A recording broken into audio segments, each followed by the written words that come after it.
Hello dear friends, आज की class में हम करेंगे फ्यूचर टेंस। इसमें सबसे पहला टेंस है फ्यूचर इंडेफिनिट। ये ऐसे वर्ड्स होते हैं, ऐसे सेंटेंसेस होते हैं जिनके लास्ट में गा गे गी आता है, जैसे जाऊंगा, खाऊंगा, पीऊंगा, पढ़ूंगी।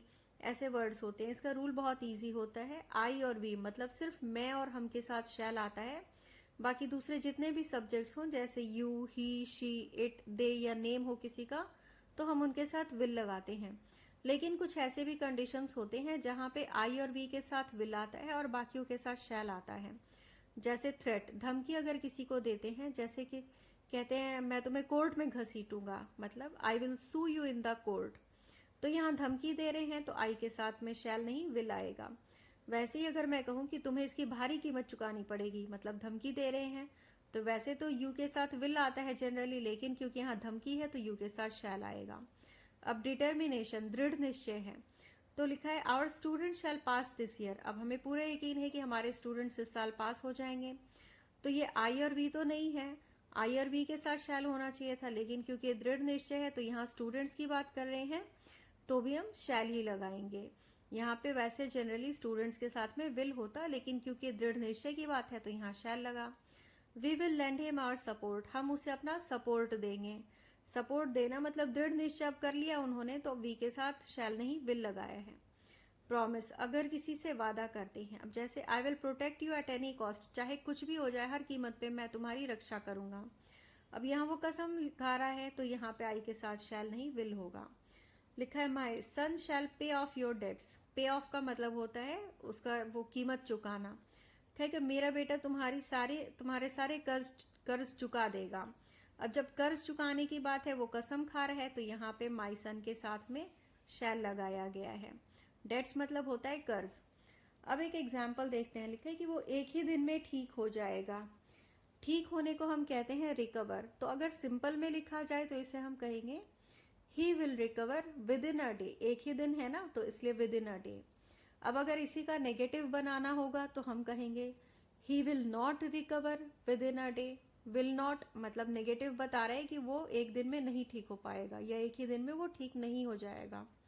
अब अगर इसी का क्वेश्चन बनाना हो, मतलब इंटेरोगेटिव सेंटेंस होगा, तो हम इसे लिखेंगे will he recover with in a day. अब ये विल जो था यहाँ पे हेल्पिंग वर्ब था, तो हमने उसको पहले कर दिया और बाद में सब्जेक्ट किया, उसके बाद में वर्ब की फर्स्ट फॉर्म लगाई, तो इसलिए ये बन गया will he recover with in a day.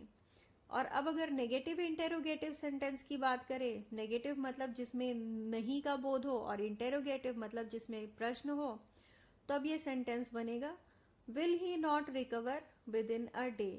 अच्छा हाँ, शैल और विल के साथ हमेशा वर्ब की फर्स्ट फॉर्म आती है, इसका भी हमें ध्यान रखना पड़ेगा। अब अगर विल नॉट को हमें शॉर्टकट में लिखना होगा तो विल नॉट को हम लिखते हैं वोंट, तो ये बनेगा won't he recover with in a day.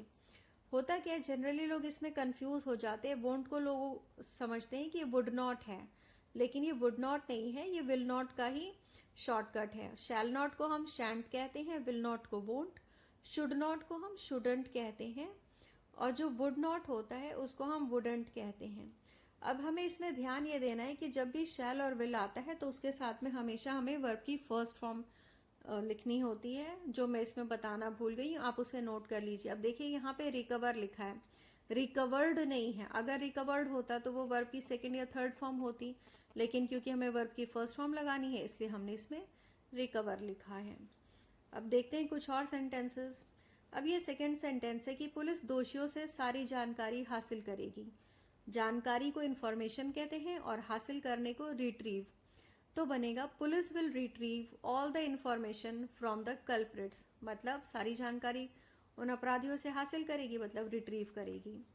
पापियों को एक दिन पछतावा होगा। जो पाप अगर होता है तो पाप को हम सिन कहते हैं, और जो पापी होते हैं मतलब जो पाप करते हैं उनको हम सिनर कहते हैं। तो हम लिखेंगे Sinners will repent one day. Repent मतलब होता है पछतावा होना या पश्चाताप होना। फोर्थ सेंटेंस है हम गरीबों को हीन नहीं मानेंगे, या हम गरीबों को हीन नहीं देखेंगे, मतलब गरीब लोगों को नीचता की दृष्टि से नहीं देखेंगे। तो इसे हम लिखेंगे we shall not look down upon the poor. ये लुक डाउन अपॉन एक फ्रेज है जिसको हम यूज करते हैं हीन मानने को या नीचा देखने के लिए। ये सेंटेंसेस देने का मेरा मकसद एक ही होता है कि आपको मतलब रूल्स के टेंसेस के साथ साथ में आपकी वोकेबलरी भी स्ट्रांग हो, कुछ नया एक्स्ट्रा सीखने को मिले। अब फिफ्थ सेंटेंस है कि मैं हीन भावना से ग्रस्त नहीं होऊंगा। जो हीन भावना होती है उसे हम कहते हैं इन्फीरियोरिटी कॉम्प्लेक्स। इन्फीरियोरिटी कॉम्प्लेक्स तो हीन भावना हो गई, और ग्रस्त होने को हम कहते हैं सफ़र। तो हम इसे बोलेंगे I will not suffer from inferiority complex. अब इसी को फोर्थ सेंटेंस को अगर हमें शॉर्टकट में लिखना होता तो हम कहते we shan't look down upon the poor, मतलब शैल नॉट का हम शॉर्टकट लगाते तो शैंट हो जाता। और अगर अब फिफ्थ सेंटेंस में जहाँ आई विल नॉट सफ़र है तो हम इसको शॉर्टकट में लिखते तो हम लिखते I won't suffer from inferiority complex. Inferiority complex मतलब होता है अपने आप को हीन देखना या अपने आप को दूसरों से कम समझना, कम आंकना। अब चलते हैं कुछ और सेंटेंसेस पे। लिखा है हम बहुत मेहनत करके गरीबी से लड़ेंगे। बहुत मेहनत करना या बहुत मेहनत से जो होता है उसे हम बोलते हैं टूथ एंड नेल, और गरीबी जो होती है उसे पॉवर्टी बोलते हैं। तो हम बोलेंगे we shall fight poverty tooth and nail. Tooth and nail मतलब बहुत मेहनत से, बहुत मेहनत करके। सेवेंथ है यह शब्द एक दिन अप्रचलित हो जाएगा। अप्रचलित मतलब जो चलन में नहीं रहेगा, मतलब अब जिसका यूज जो है, इस्तेमाल जो है खत्म हो जाएगा। तो अब अगर इसे लिखना होगा तो हम बोलेंगे this word will become obsolete one day. जैसे फॉर एग्जाम्पल देखिए, इंग्लिश में पहले हम यूज करते थे THOU दाऊ। दाऊ वर्ड होता था आप के लिए, लेकिन धीरे धीरे अब आप और दी भगवान के लिए यूज करते थे THEE, लेकिन अब उसका यूज धीरे धीरे खत्म हो गया। ये वर्ड्स ऑब्सोलीट हो गए हैं, अब सबको सिर्फ तुम बोलते हैं। YOU मतलब तुम भी होता है और आप भी वही होता है। तो ऐसे वर्ड्स जो अब इस्तेमाल में नहीं होते तो हम उसे कहते हैं ऑब्सोलीट हो गए हैं। अब एट्थ है कि कट्टरपंथी धर्म की निंदा नहीं सुनेंगे। कट्टरपंथी उन्हें कहते हैं जो अपने धर्म के अलावा और कोई बात ही नहीं सुन सकते, अपने धर्म के खिलाफ कुछ भी नहीं सुनेंगे। कट्टरपंथी को हम कहते हैं फेनेटिक्स। तो बनेगा fanatics will not listen to blasphemy. Blasphemy मतलब होता है धर्म की निंदा। नाइन्थ सेंटेंस है कोई भी उद्योगपति खुद को दिवालिया घोषित नहीं करेगा। उद्योगपति मतलब इंडस्ट्रियलिस्ट, और दिवालिया को हम बोलते हैं इंसॉल्वेंट या बैंकरप्ट। तो ये सेंटेंस बनेगा no industrialist will declare himself insolvent और बैंकरप्ट। इंसॉल्वेंट और बैंकरप्ट एक ही होता है। 10th सेंटेंस है मेरी बातें उसे चुभ जाएंगी, मतलब उसमें उसको दिल में चोट करेंगी। तो होगा my words will cut him to the quick. अगर पसंद आए तो प्लीज़ लाइक, शेयर और सब्सक्राइब करें।